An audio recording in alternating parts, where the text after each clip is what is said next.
Salut à tous, c'est Romain pour Monaco Tribune. On se retrouve aujourd'hui au marché de la Condamine pour connaître l'opinion politique des Monégasques à propos de l'élection présidentielle en France. Suivez-moi, c'est parti.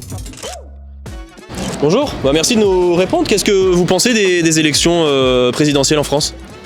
Je pense que ça détermine beaucoup ce qui va se passer aussi à Monaco, notamment tout ce qui est réforme scolaire. Je suis moi-même étudiant.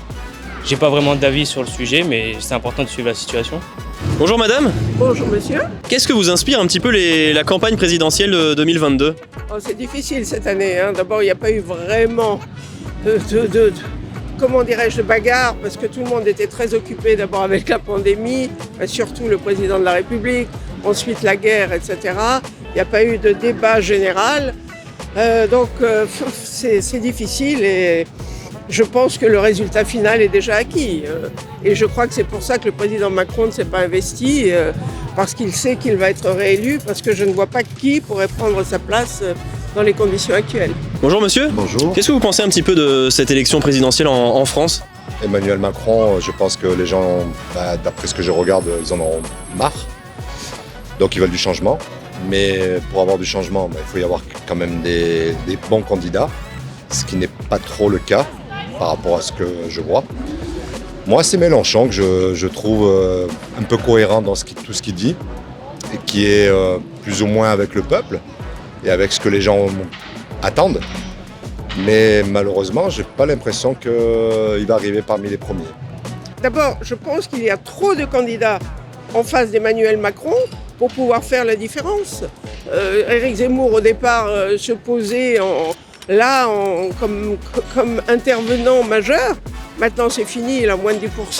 Donc reste Marine Le Pen, que les Français ne vont pas élire de toute façon, comme à chaque fois que l'extrême droite arrive et face au futur président. On l'a déjà vu dans le passé plusieurs fois. Puis Valérie Pécresse elle est assez nulle dans sa campagne, et puis les autres n'existent pas, quoi. Jean-Luc Mélenchon quand même. Jean-Luc Mélenchon nous fait rire, mais enfin bon, ça ne va pas beaucoup plus loin. Enfin, c'est mon avis en tout cas. Donc pour vous, c'est joué, et si vous aviez dû voter, vous auriez voté Emmanuel Macron ? Eh bien, je suis contente de ne pas avoir à voter. Est-ce qu'il y a un ou une candidate qui te plairait, toi, particulièrement ? Alors, peut-être bien Marine Le Pen. J'ai un peu suivi la dernière fois, vous savez, quand ils ont parlé tous à TF1.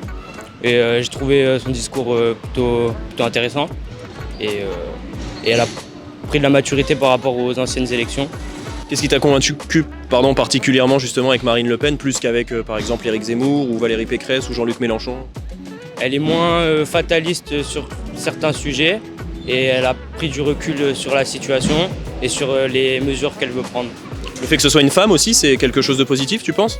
Je pense que oui, c'est positif. Comme la présidente de l'Allemagne, Angela Merkel, ça donnerait une belle image de la France que le président soit une femme.